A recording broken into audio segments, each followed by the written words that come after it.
मुझे अफसोस के साथ कहना पड़ रहा है कि इस हुकूमत ने मुल्की असासे बेचने का फैसला कर लिया है। अब वो कौन से असासे हैं जो मुल्क पाकिस्तान के इस वक्त के हुक्मरान बेचने के दर पे हैं। पाकिस्तान मुस्लिम लीग नून के रहनुमा कैसर अहमद शेख साहब रवा हफ्ते पीर के रोज मेरे शो में थे। इतना बड़ा जुमला कहा है, 200 अरब का हमारे ऊपर कर्जा है, 4000 अरब के हमारे असासे, अगर हम असासे बेच दें, गिरवी रख दें, लीज पर दे दे तो हम कर्ज उतार सकते हैं। 4000 अरब डॉलर से ज्यादा हमारे पास असासे हैं। हम उन असासों को गिरवी रख के, हम उन असासों को बेच के, हम उन असासों को प्राइवेटाइज करके हम तो फंड इकट्ठे कर सकते हैं। आइए मिलकर दुआ करते हैं कि अल्लाह रब्बुल इज्जत हमें ऐसे लोगों की शर से महफूज रखे जो वतन अजीज के असासों को गिरवी रख रहे हैं, लीज पर दे रहे हैं या बेच रहे हैं, यानी हमारे मुस्तकबिल का सौदा किया जा रहा है। अस्सलाम वालेकुम मेरे सादा से पाकिस्तानियों, मेरा नाम रेहान तारिक है और आप मेरा यूट्यूब चैनल और फेसबुक पेज देख रहे हैं। मुझे अफसोस के साथ कहना पड़ रहा है कि इस हुकूमत ने मुल्की असासे बेचने का फैसला कर लिया है। आज जुम्मतुल मुबारक है, जुमे के इस बाबरकत दिन के मौके पर आइए मिलकर दुआ करते हैं कि अल्लाह रब्बुल इज्जत हमें ऐसे लोगों की शर से महफूज रखे जो वतन अजीज के असासों को गिरवी रख रहे हैं, लीज पर दे रहे हैं या बेच रहे हैं, यानी हमारे मुस्तकबिल का सौदा किया जा रहा है। वैसे तो मैं हमेशा ये कहता हूँ कि कर्जों के साए में हम पलकर जवा हुए हैं, कशकोल बन गया है कौमी निशान हमारा, लेकिन कशकोल हमने इतनी बार उठाया है कि अब कशकोल में डालने के लिए कोई पैसे भी बगैर किसी गारंटी के देने को तैयार नहीं है। जिनको हम ब्रदरली कंट्रीज कहते हैं, ब्रादर इस्लामी ममालिक कहते हैं, दोस्त ममालिक कहते हैं, अब वो भी इस कशकोल के अंदर सिक्के डालने को तैयार नहीं है। इस कशकोल के अंदर वो खनकते हुए सिक्के और कड़कते हुए नोट जब आते थे और हम ये कहते थे कि सबसे पहले पाकिस्तान, तो अब सबसे पहले पाकिस्तान भी नहीं है। हम ये कहते हैं कि पाकिस्तान जाए भाड़ में, आप हमारे कशकोल के अंदर भर भर के सिक्के डालिए ताकि खनकने की आवाज आती रहे।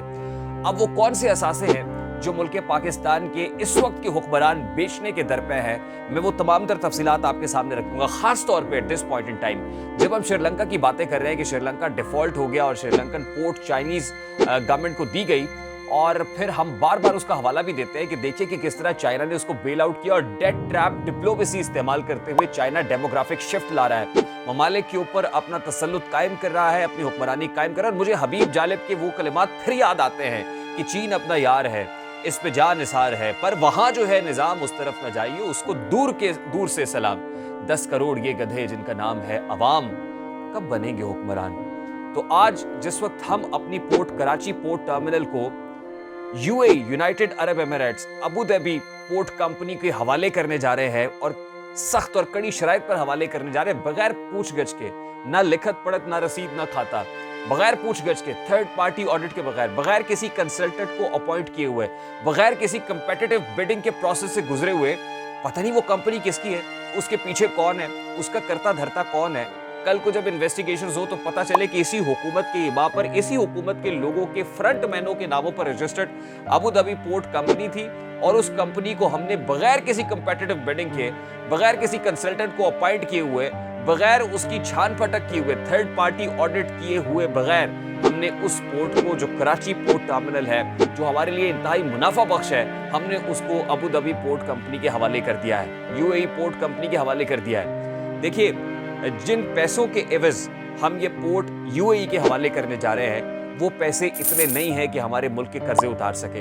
ये सारी बातें मैं करूंगा, लेकिन उससे पहले मैं चाहता हूं मैं आपके सामने एक शॉर्ट चलाऊं, साउंड बाइट सुनवाना चाहता हूं। Chairman standing committee on finance Pakistan Muslim League Noon के रहनुमा कैसर अहमद शेख साहब रवा हफ्ते पीर के रोज मेरे शो में थे और उन्होंने एक इतना बड़ा जुमला कहा है। वो कहते हैं कि ऐसा मुल्क डिफॉल्ट नहीं हो सकता जिसके 4000 अरब के असासे हों।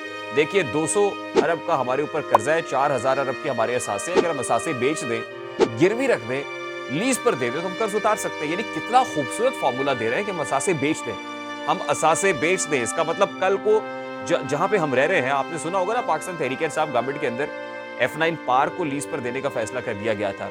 यही बात हमारे पार्कों तक, हमारी गलियों तक, हमारे कूचों तक, चौराहों तक आन पहुंची है। जरा कैसर अहमद शेख साहब को सुनिए। कोई भी इदारा कहे या पाकिस्तानी कहें कि जी हम डिफॉल्ट होने वाले हैं, उनको अंदाजा ही नहीं है कि पाकिस्तान की स्ट्रेंथ कितनी है। और मैंने वहाँ कहा है कि 4000 अरब डॉलर से ज्यादा हमारे पास असासे हैं। हम उन असासों को गिरवी रख के, हम उन असासों को बेच के, हम उन असासों को प्राइवेटाइज करके हम तो फंड इकट्ठे कर सकते हैं। तो आपने पाकिस्तान मुस्लिम लीग नून के रहनुमा, इस इत्तेहादी हुकूमत के सरकर्दा रहनुमा कैसर अहमद शेख साहब, जो chairman standing committee on finance हैं, उनकी गुफ्तगू आपने सुनी और ये वो फॉर्मूला बता रहे हैं कि जिस फॉर्मूले के ऊपर इस वक्त हुकूमत गामजन है। یہ وہ پلان بی ہے جس کا بار بار اسحاق ڈار صاحب ذکر کرتے ہیں. اسحاق ڈار سے مجھے یاد آ گیا کہ گزشتہ روز ہی انہوں نے ایک صحافی بھائی کے منہ پر تماچا رسید کیا ہے, تھپڑ رسید کیا ہے. I am F Ishaq Dar کے لیے گالی بن گیا ہے. I am F Ishaq Dar کے لیے ایک ڈراؤنا خواب بن گیا ہے. جہاں سے اسحاق ڈار گزرتے ہیں آواز سے تو لگتا ہے اب چھوٹے چھوٹے بچے بھی آئی ایم ایف کی آوازیں کسیں گے, اور وہ کس کس کے منہ پر تماچا رسید کریں گے. کیا اب ان بچوں کے منہ پر بھی تماچا رسید کریں گے جو گلیوں کوچوں کے اندر اسحاق ڈار اور آئی ایم ایف کہتے پھریں گے. دیکھیے آئی ایم ایف سے معاہدے کے لیے جو امپورٹڈ ارسطو ہیں, یعنی اس وقت وہ خود ساختہ جلا وطنی کاٹ رہے تھے جن کو یہاں لایا گیا اور جن کو بتایا گیا کہ ہمارے تمام معاشی مسائل کا مسیحا اسحاق ڈار ہے. اسحاق ڈار اس لیے کہ پہلے اس نے ہمیں آئی ایم ایف کے پروگرام سے آؤٹ کیا تھا, آئی ایم ایف کے ساتھ ڈیل کیا ہوا ہے, انتہائی جری سپاہی ہیں معاشی میدان کے اندر. تو اسحاق ڈار صاحب بھی جس وقت آئے تو اس وقت جناب ڈالر کو سانپ سونگ گیا, ڈالر انڈر پریشر ہو گیا, روپیہ ایک دم مستحکم ہوا. اسحاق ڈار صاحب نے کہا دیکھیں میری چال, میں نے کیا کر دیا, ابھی تو میں نے انٹرونشن کی نہیں ہے, اس سے پہلے لوگوں کے اوپر ایسی ڈیٹرنس کریٹ ہو گئی ہے. تو یہ وہی اسحاق ڈار صاحب ہیں جو آئی ایم ایف کو تگنی کا ناچ نچانے کی باتیں کر رہے تھے, آئی ایم ایف کو اپنی انگلیوں پر نچانے کی باتیں کر رہے تھے. آج آئی ایم ایف اس قدر گالی بنائے کہ ایک رپورٹر کی طرف سے سوال کیا گیا, صرف سوال ہوا کہ ڈار صاحب آئی ایم ایف کے ساتھ مذاکرات کامیاب کیوں نہیں ہو رہے, کیا آپ کی ناکامی ہے؟ یہ سوال اسحاق ڈار کا پیچھا کر رہا ہے اور بہت عرصے تک اسحاق ڈار کو ہانٹ بھی کرتا رہے گا. ابھی کس طرح اسحاق ڈار صاحب جب پارکنگ میں پہنچے اپنے سیکیورٹی عملے کے ساتھ تو سوال ہوا اور اس پر کیا ری ایکشن شو کیا انہوں نے, ذرا اس کی ایک جھلک آپ کے سامنے رکھیں. تو دیکھا آپ نے اسحاق ڈار صاحب کے کانوں میں آئی ایم ایف کا لفظ شور پیدا کر رہا ہے, ارتاش پیدا کر رہا ہے, ان کو بے چین کیے ہوئے ہے. اور انہوں نے آؤ دیکھا رہا تاؤ اتنا سیزنڈ پالیٹیشین ہے, پہلی بار پارلیمان کے اندر نہیں آئے, جو امیچور لوگ ہوتے ہیں ان سے یہ ایکسپیکٹ کیا جا سکتا ہے. لیکن آپ کے صبر کا پیمانہ اتنی جلدی چھلک جائے گا. برطانیہ میں جب آپ تھے لوگ آپ کا پیچھا کرتے تھے, وہاں آپ کی ضرورت نہیں تھی کہ آپ کسی برطانوی صحافی کو پلٹ کے تھپڑ مار سکیں. یہ پاکستانی تھا بیچارہ, یہ کیڑے مکوڑے ہیں, یہ سوال بھی نہیں کر سکتے آپ سے. یہ سوال کرتے ہیں تو آپ ان کے منہ پر تماچے رسید کرتے ہیں, یہ سوال کرتے ہیں تو آپ اپنے سیکیورٹی عملے کو کہتے ہیں کہ ان کا پیچھا کرو اور دور تک اس کو چھوڑ کے آؤ, اتنا دور چھوڑ کے آؤ کہ اس کی جو آئی ایم ایف کی آوازیں ہیں نا میرے کانوں تک نہ پہنچ سکیں. تو یہ ہمارا طرز عمل ہے. اب ہم تو ایک کیڑے مکوڑے, آپ جیسے جو چاہے آپ کا حسن کرشمہ ساز کریں, آپ جو مرضی کر لیں, آپ ہمارے اثاثے بیچیے, یہ اثاثے تو آپ کے باپ کے ہیں, ظاہر ہے آپ کے باپ کی حکومت ہے. وہ کہتے ہیں تم نے ایسے گزار دی جیسے, بلکہ میں تو کہوں گا تم نے ایسے اجاڑ دی جیسے یہ تیرے باپ کی کمائی ہے. تو باپ کی کمائی سمجھ کے آپ اثاثوں کو ایک ایک کر کے بیچ رہے ہیں. یہ جو you a E port company کا معاہدہ ہوا ہے, یو اے ای پورٹس کا ابو دھابی پورٹس کمپنی کے ساتھ پاکستانی کراچی پورٹ ٹرمینل کا, یہ برتھ 6 to 9 ہے جس کو ابو دھابی پورٹ کمپنی کے حوالے کیا جا رہا ہے. اور جو ابو دھابی کمپنی ہے وہ ہمیں کتنے پیسے دے گی, یعنی وہ چند سینٹس ہیں, چند ڈالرز ہیں جو ہمیں دیے جا رہے ہیں, اور رائلٹی کے نام پر, یعنی اپ فرنٹ اماؤنٹ جس پر یہ ایگریمنٹ ہو رہا ہے, 50 سالہ ایگریمنٹ کے بارے میں بات ہو رہی ہے کہ 50 سال کے لیے ہم جو کراچی پورٹ ہے, کراچی پورٹ ٹرمینل ہے, وہ ابو دھابی پورٹ کمپنی کے حوالے کر رہے ہیں. اور اپ فرنٹ اماؤنٹ جو ابو دھابی کمپنی ہمیں دینے جا رہی ہے وہ $50 ملین کی ہے. $50 ملین از لائک پینٹس, یہ مونگفلی ہیں, مونگفلیوں کے چھلکے ہیں جو $50 ملین دیے جا رہے ہیں.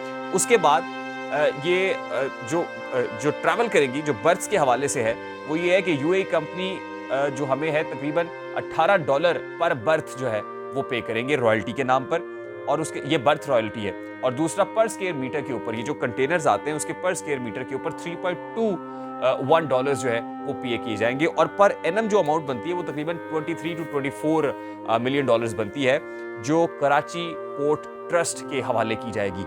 اچھا, اس کے علاوہ اب یو اے کی کمپنی کتنے فارنرز کو یہاں لاتی ہے اس کمپنی کے اندر. سب سے پہلی چیز تو یہ کہ اس کے بورڈ آف ڈائریکٹرز کے اندر جو گورننگ بورڈ ہے اس کے اندر پاکستانی لوگ شامل نہیں ہوں گے, بلکہ وہ امپورٹڈ لوگ شامل ہوں گے. اس کے علاوہ یہاں پر جو کام کرنے والے ہوں گے, یہ you a E port company کو پتا ہے کہ اس نے پاکستانی لوگوں کو لینا ہے یا نہیں لینا, یا امپورٹڈ لوگوں کو رکھنا ہے. یہ ہم ان کے برہونے منت ہے, ہم ان کو انٹروین نہیں کر سکیں گے. دوسری امپورٹنٹ چیز مجھے یہ یاد آ رہی ہے کہ جس وقت بھی ہم نے, آپ کو یاد ہوگا کہ ہم نے ٹیتھیان کاپر کے ساتھ اور آسٹریلین کمپنیز کے ساتھ معاہدہ کیا بلوچستان کے اندر مائننگ کے حوالے سے کہ یہاں سے سونا نکالا جائے گا, یہاں سے معدنیات نکالی جائیں گی, یہ سب کچھ ہم نے کیا. اس کے بعد اس کمپنی کے ساتھ جو سلوک ہم نے کیا ہماری پولیٹیکل گورنمنٹس نے, ٹھیک ہے وہ رائلٹی تھی کہ اتنے % آپ کا شیئر ہوگا, اتنے % ہمارا ہوگا. جب آپ نے معاہدے کی خلاف ورزی کی تو وہ آپ کو انٹرنیشنل آربیٹریری کاؤنسل کے اندر لے گئے, وہ آپ کو عالمی عدالت کے اندر لے گئے. جب آپ عالمی عدالت میں گئے تو آپ اتنی پور قسم کے وکلا ہوتے ہیں وہاں پہ जो अपना केस कंटेस्ट नहीं कर सकते, फाइट नहीं कर सकते। आपको $6 बिलियन का जुर्माना किया उन्होंने, और जब $6 बिलियन का जुर्माना हुआ तो आपने नाक से लकीरें निकाली, और नाक से लकीरें निकालकर दोबारा आप उस कंपनी के साथ मुआहदे में और आप अब उसकी मुंह मांगी परसेंटेज वहां से उसको दे रहे हैं रॉयल्टी के नाम पर।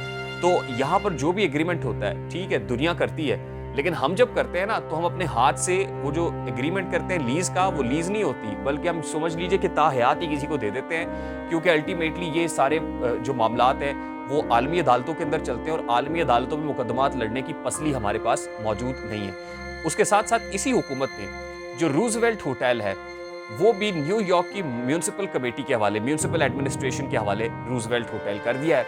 वो रूजवेल्ट होटल जो 1947 से PIA की जो है मिल्कियत है, और उसमें हज़ार कमरे हैं, वो पुरतायुश जगह है। रूजवेल्ट होटल को इस दहाने पर भी हमने पहुंचाया कि इस तरह से खोखला हो जाए कि औने पौने दामों हम किसी भी अपनी मर्जी के बंदे को दे दें। गुज़श्ता हुकूमत के अंदर भी जुल्फी बुखारी साहब इसमें बड़े इंटरेस्टेड थे, और उन्होंने जनाब जाके वो डोनाल्ड ट्रंप के बड़े करीब होने की कोशिश की, और फिर ये खबर भी आई कि ट्रंप के ही ख़ानदान से या ट्रंप की जो कंपनी है वो रूजवेल्ट होटल को खरीदने की में दिलचस्पी रखती है, और उनको ये बेचा जा रहा है।